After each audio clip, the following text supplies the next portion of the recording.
So let's, I can cover, so I have how many hours? 1, 2, 3, 4, 5, 6 hours. I got plenty of time to complete all the shipboard equipment design.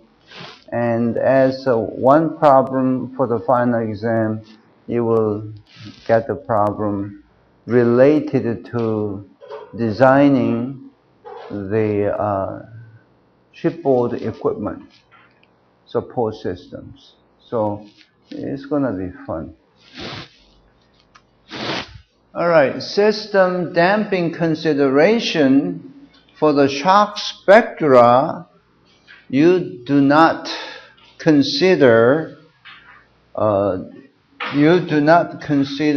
the damped single degree of freedom system. That's what we discussed last week for the shock problem. So be careful on that, because when you are dealing with a ship,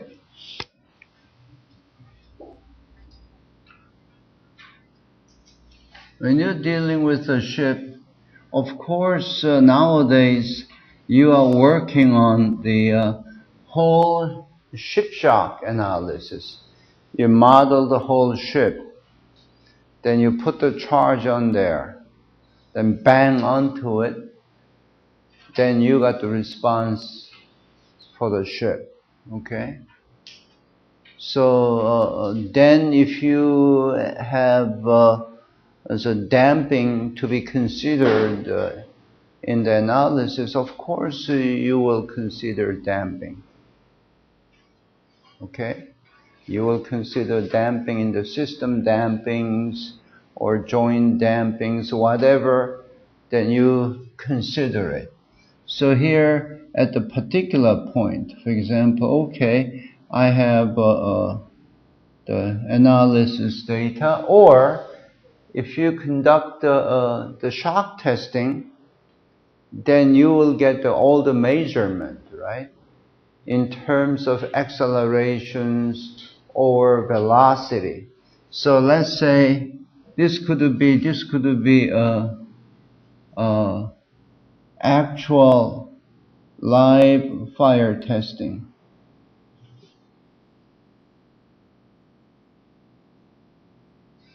Usually for ship shock trial, for live fire testing, we put about 800 sensors in the ship, all the way from the bow to the back here, about 800 roughly sensors. It's really lots of sensors.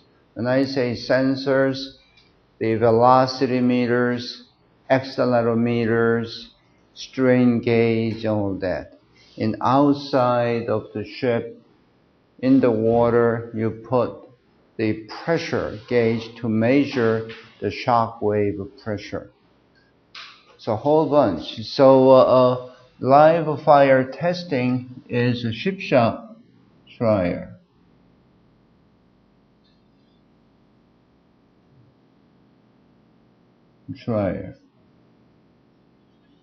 And for the analysis part, what do? The simulation you do, right? So Korea, they are doing lots of modeling and simulation. Then when you pick out any particular point, for example, then you can plot time versus response. So you have that. So what we are using in my lab is LS-DYNA. When you're dealing with the rear ship, it's not the simple geometry. So you can't just have the solution by closed form matter. So that's what we are using, something like LS-DYNA, very popular program. don't feel this way. Oh, that's a commercial code. Commercial code for school environment. I must use a program that I should develop myself with the professor. Yes, you may, but it will take 40 years. By the time you complete, you will retire. I will retire. So this LS Dyna was developed by the person named John Hallquist in Livermore, California. He used to work at Lawrence Livermore Research Lab, National Research Lab in early 70s. And this beautiful program. And then he quit the work there. Then he developed personally, after he split from the lab, then he developed not alone himself, and he formed the groups and all that. So right now it's called LS Dyna. So it's readily available for university environment. It's very cheap, except Korea. Korea is not cheap. Even university, I just paid about $1,000. That's all I paid. $1,000. How many copies? As many copies you want. But here, not cheap at all. About $10,000. It's about 10 times more. But it's really powerful program.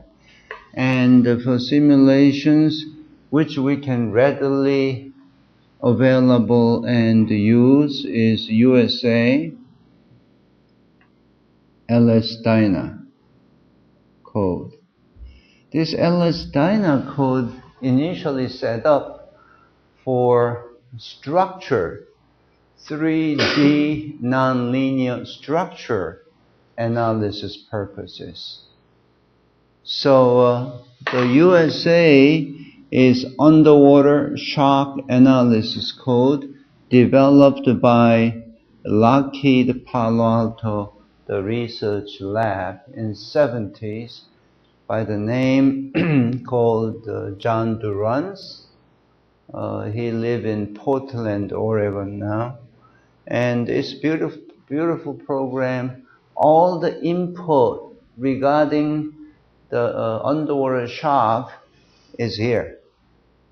And this is structure analysis code. So provide all the shock related input to here to solve the problem. So USA code is not distributed throughout the world, no. It does going into the communist country. US government has regulation to stop to distribute to communist country because it's a DOD relevant informations are there, but we can use in Korea. And Kim has been using. In 1994, I introduced this program to Kim. Since then, they're using it. All the Korean naval ship, they are using to analyze it. Singapore NUS has this code. I introduced this code in 1996 to Singapore, National University of Singapore, and they are using it for their work. So this is all that. And here we are using so-called ALE module within the LS Dyna, which is really called arbitrarily Lagrangian and Eulerian code, which is some good use in the particular area to look at the details, how the shock wave and the gas bubble really interact with the ship. So it's a very powerful kind of the option, but this is within the LS dyna, so that's what that is. And regardless, you will have that sort of time domain data. This is response in time domain data. That's what you will have. Before you get the shock spectra, that's what you will have by the ship shock trier or shock analysis. Then now you are ready to generate the shock spectra. Is it clear?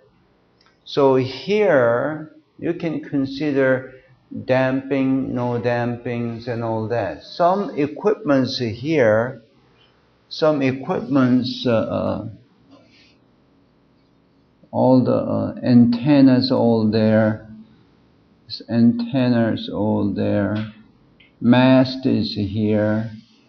That's a pretty low frequency content, the response, because when the shock hit the hull, then what happened? All the high frequency components are filtered out because the ship structure is acting as a system filter. Okay? Then when you get the usually in the shock analysis using this as a result of live fire testing, damping effect is small, but damping effect on those mast antennas are high because all the low frequencies, high frequencies are gone, so some effect on the damping is here.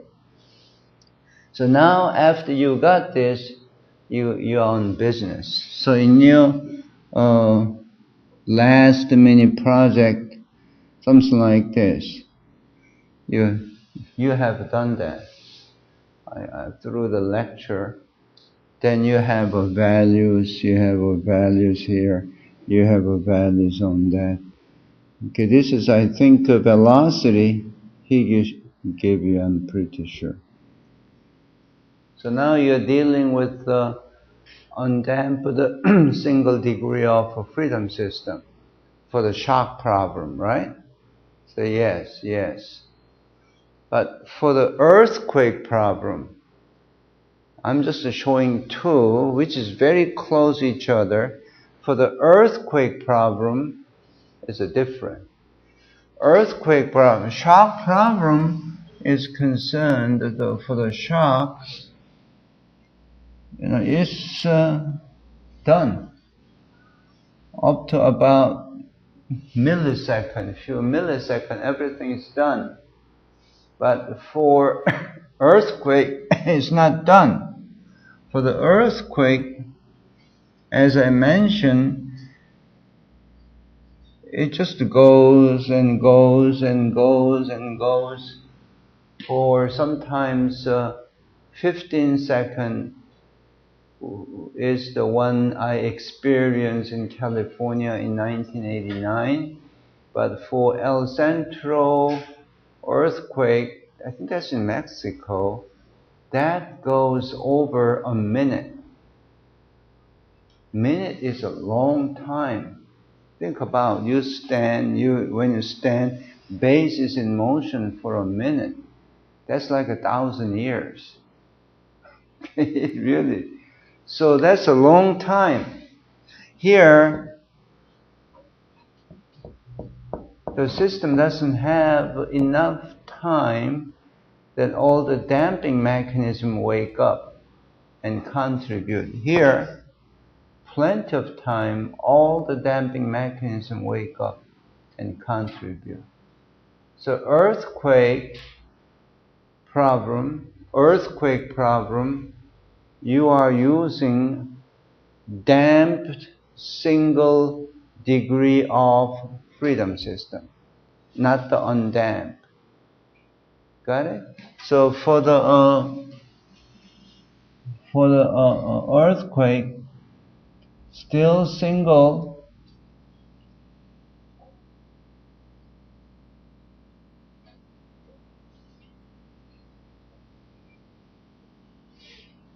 right here. For the single, use the C right there. Okay? For the shock, you don't have that. Big difference, okay? So right here, in terms of equation set, my double dot plus cy dot, that's what the damping come into picture. Cy dot. For the shocks situation, you don't have this. You have ky minus mg double dot. For the earthquake, you have C. C value, we don't know. I don't know, and you don't know. But when you throw this into, when you divide by everything by m, you can replace expression for C as 2 omega n zeta y dot k is equal to, when you divide by m, omega n squared, then right hand side is minus g double dot. So here, the zeta is a good measure for critical damping ratio. I'm not going to the detail. It's in usually chapter 1 in any vibration book. If you look almost any vibration book, chapter 1 covers this. It's a critical damping ratio, and you can quantify very nicely for zeta values. For the system, you shouldn't go beyond the 2%. This critical damping ratio. If you use a 4%, and you are risking yourself, because the peak response value is much, much smaller than reality. So in my experience, I was working as a designer, and when I was really young, after got master's degree, still designer, and I don't use more than 2% for zeta value, okay? So which means 0.02. And if you use like a 10% system damping, ooh, that's, you may get fired after that structure built, because it's not going to sustain. Because the design peak value is much lower than the reality. So anyway, this zeta value is good representations, and when you get that, this is really good for earthquake, to generate the earthquake spectra. So definition is the same thing. Maximum absolute response of, this is earthquake, damped single degree of freedom system produced by particular earthquake velocity. Earthquake measured usually acceleration of velocity, so either way. So this is a response, if you look at it, for the undamped system, zeta is 0, 0, 0. Excuse me. Then it's identical to what we have done last week. Okay, this is really earthquake. I'm just providing this information for your reference, okay? You don't have to then, you don't have to much worry about it. And you got the copy of this, right? Yes or no? You got the copy from Higyu. Did you? By email. Everybody has it? Got it. Okay, so now I'm going to do this in an hour. It will take, modal analysis may take 40 some minutes. And why I'm doing the modal analysis, I'm going to show you U.S. Navy's approach for shock qualification of shipboard equipments, okay? And we have two STX engineers here. We can conform to them. For the ship design, they are using the static analysis. True or false? Yes or no? Yes. Yes, they're always using the static analysis. US, they are using the static analysis. For special group within the shipbuilding company, of course, they are using the dynamic analysis and all that to investigate further. But all the engineer for ship designer in the shipbuilding company, mostly they are using the static analysis, which means static loading. Young one, you consider static loading, right? That's what that is. This approach, dynamic design analysis method, DDAM, is totally static analysis. Built from the dynamic analysis to generate the equivalent to static analysis. So getting actually shock loading is all dynamic loading, right? Would you turn off that hot? Is it hot or? This muffler, that's why. So what I was kind of fussy in mid-80s when I faced this problem. Gosh, this is equivalent static problems that I generate, apply to shipboard equipment, and check it out whether it's going to be safe or not. So how can you do that? Dynamic inertial loading is there. Then to convert into equivalent static loading, how you do that? How can you say it's safe? So we conduct all different kind of the testing. So I discovered it is very, very good design scheme, the DDAM wise, but it's not 100% conservative, no. So we use submarine equipments and shipboard equipments and all that, but it's a very good scheme. Still, here they are using it to design the naval ship. This is for naval ship, not the commercial ship. So that's what I want to really show you, that everything is a modal base. Everything is a modal based analysis. So that's why I'm going to show you the modal analysis very quickly. I made a very compact setup using some chapter, I forgot what chapter. The Meyrovich book is at the end of these sections. I listed out that textbook, which I really extract the complete information for modal analysis, okay? When you hear about the modal analysis, you have to understand the two things I briefly mentioned.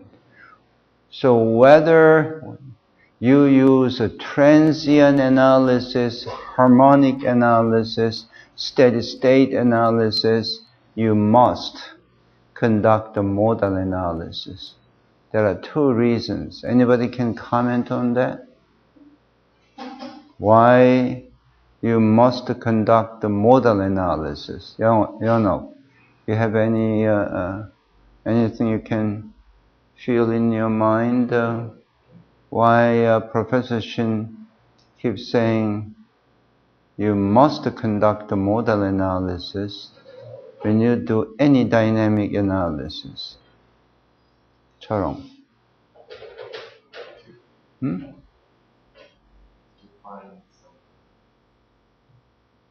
Personality, right? That's what it is. You don't blindly marry each other, do you? You have to explore before you marry to some nice girl. You must go out date, right? Why? To find out the personality, whether you can harmonize well or not, isn't it?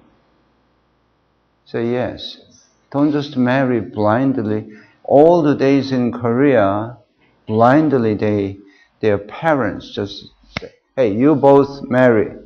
This man, this woman, you marry. That's what they did. Willis, you don't believe that? Yeah, but they did. Many years ago. So same thing, to conduct the modal analysis, you have to find out the system natural frequencies, right?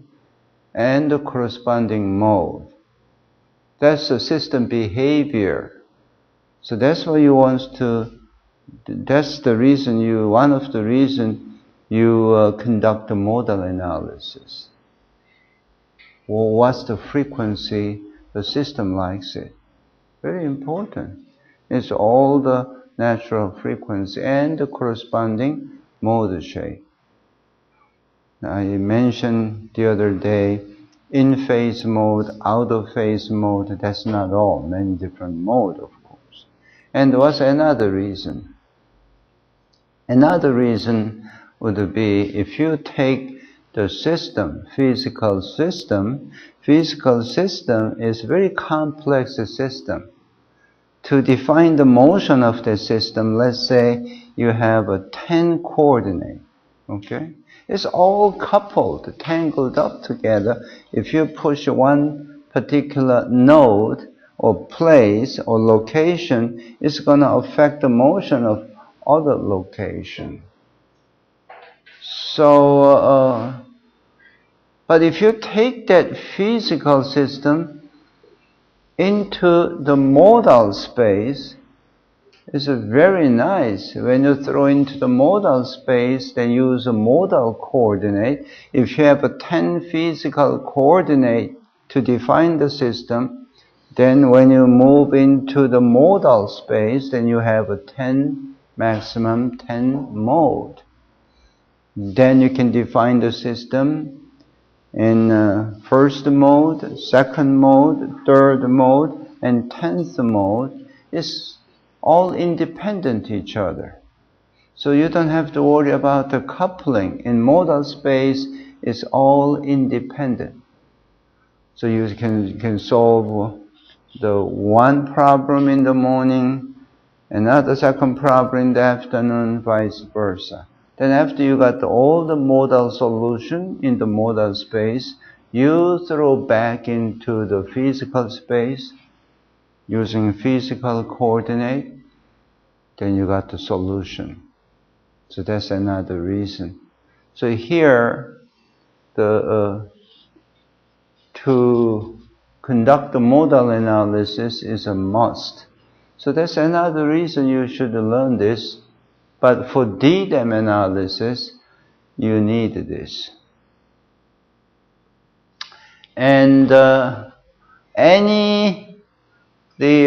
computer code available, dynamic analysis is concerned, they have always modal analysis. It's not the option. It has. So even like a commercially available code, Nastran, ANSYS, most popular code, Abacus, even LS-DYNA was not involved in the modal analysis because it's mainly transient analysis, but nowadays they have a modal analysis also. So here you can use such a code to get eigenvalues and eigenvector. Eigenvalues is simply the natural frequencies, and eigenvector is the mode, corresponding mode, okay? And when you throw the equations of motion in the matrix form for the multiple system, I want you to really read carefully, not next week, this week, okay? After class, very easy to follow. I want you to really read all this, about 10 pages. mx double dot plus cx dot plus kx is equal to 0. And the modal analysis means free vibration analysis. What that means is you have a system, you initially tap it, okay? Then it will vibrate. If its damping is 0, then it will vibrate forever. But if damping term is there, then of course when you tap it, its vibration gonna be slowly down, then stops. Okay, that's what the situation. So 0 forcing, right hand side is 0. So 0 means no the input excitation. System is, you can provide the initial condition. Initially, you take this guy up and release it, then it will vibrate, vice versa. So, mass matrix, this is acceleration vector, matrix, vector, matrix, vector, vector. N by n, n by 1, n by n, n by 1, so on. This is n by 1. Each row is a degree of freedom. Okay? I think some of you took the vibration course. We have a vibration course here.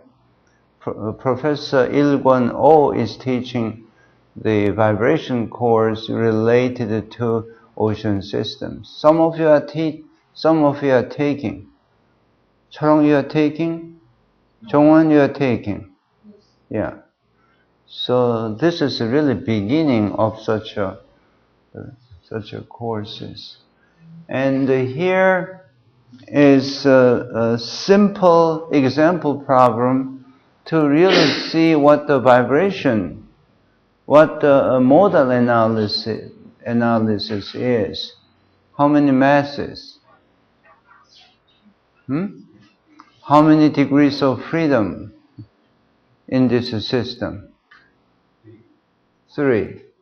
So that coordinate is called the modal coordinate, or the generalized coordinate, just a name to define the motion of the system.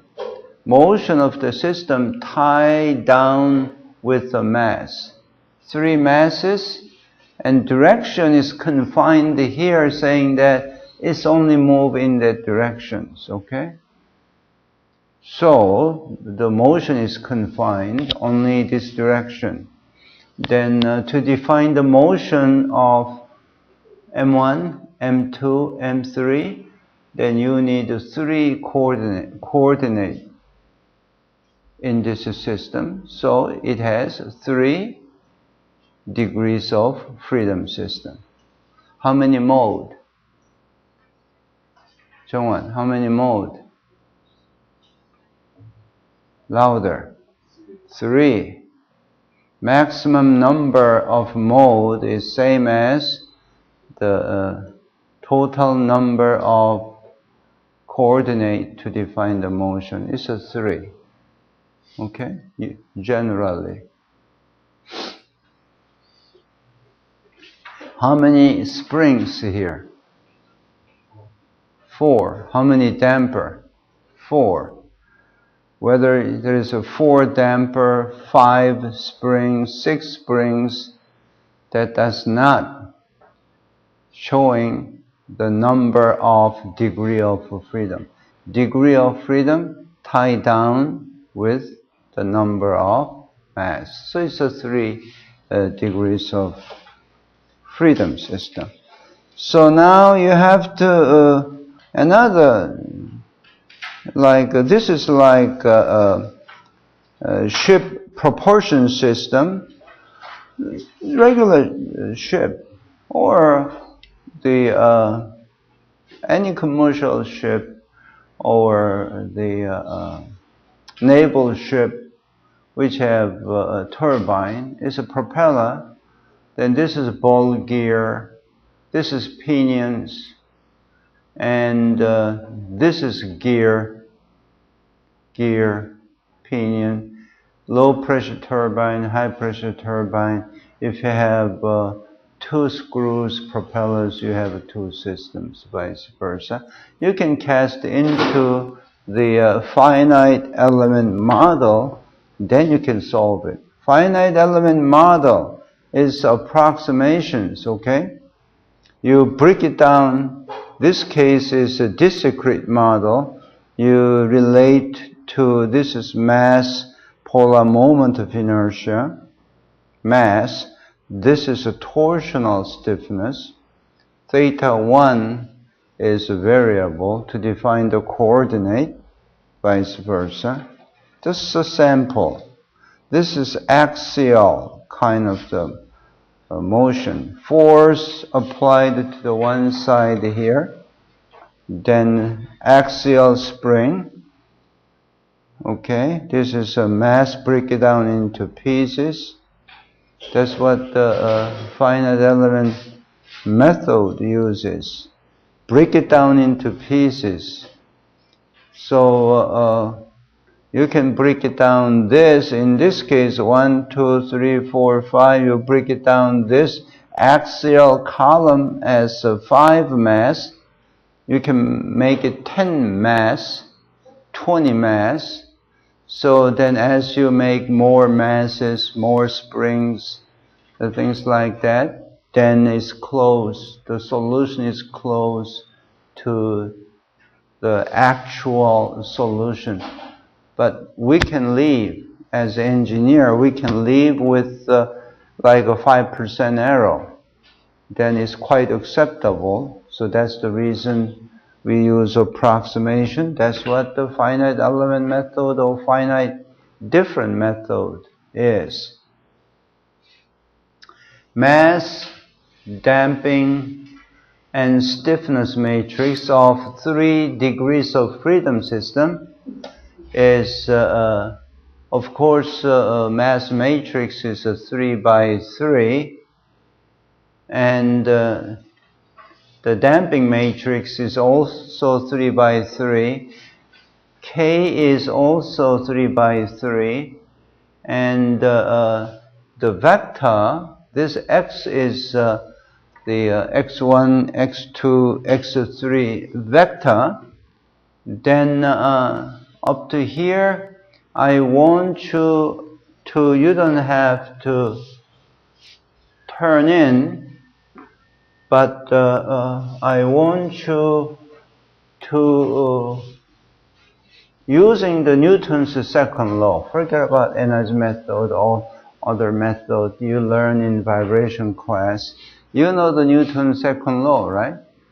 Mx double dot is equal to the summation of external force, right? Using that, develop this, the equation, develop that equation. Don't spend more than an hour, not worth it. That's 3 by 3, okay, 3 by 3, this is gonna be 3 by 3, mx double dot plus cx dot plus kx is equal to, in this case, is no external force, is 0. And I have mass m1, mass m2, mass M3. Then I have wall. Then I have this guy, of course that guy, and between this. I'm just showing the scheme. I want you to do that. Then draw the free body diagram for this guy, free body diagram for this, free body diagram for this. Can you do that? Yeah, of course. That's a piece of cake. And I've said, my way is I said this guy is a positive. So if I put mx3 double dot, what's that? Inertial force, right? Right? For this guy, mx2 double dot, this guy, mx1 double dot. This is very easy to screw up. So I want you to cut it, spring. If I said this is as a positive direction. Look at me. Then I'm going to show you one. So if I cut it, to maintain the equilibrium, I have to, if I cut it, then if this mass move in that direction, this spring has to have the force in that direction, right? Then you can find this. What's the force? This is x1. Moving x1. What's the force? K times K1 times x1. Moving to the left. So you can consider this one. To do this is a little bit tricky. This is easy, of course. If you press it, if you move that direction, then what's the force? Spring force gonna apply what direction? What direction? Should it be in that direction, right? Spring, if you push this guy in that direction, this is a fixed. Spring force is going to apply in that direction, which is K4 times x3.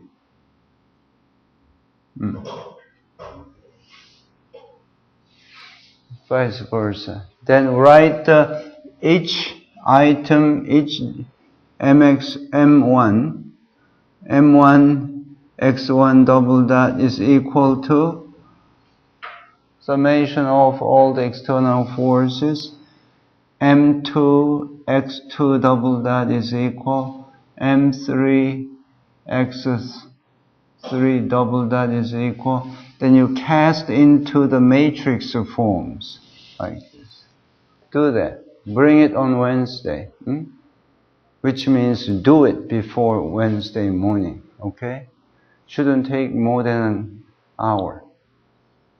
If you take more than an hour, then you don't know how to apply the Newton's second law, then you have to learn. Don't know means not a disaster. Just to learn. That's about all we can do. Willis, got the picture? Then we'll continue from the linear transformation next Wednesday. So I will surely finish the Wednesday morning hour, then 2 hours in the evening, and Friday, then I'll finish chapter 8, very straightforward cookbook, chapter 9 cookbook. By Monday, I should be able to finish all. Okay, really? Talk to Hassan. Tell him, I worry. Good man. Yeah. Okay.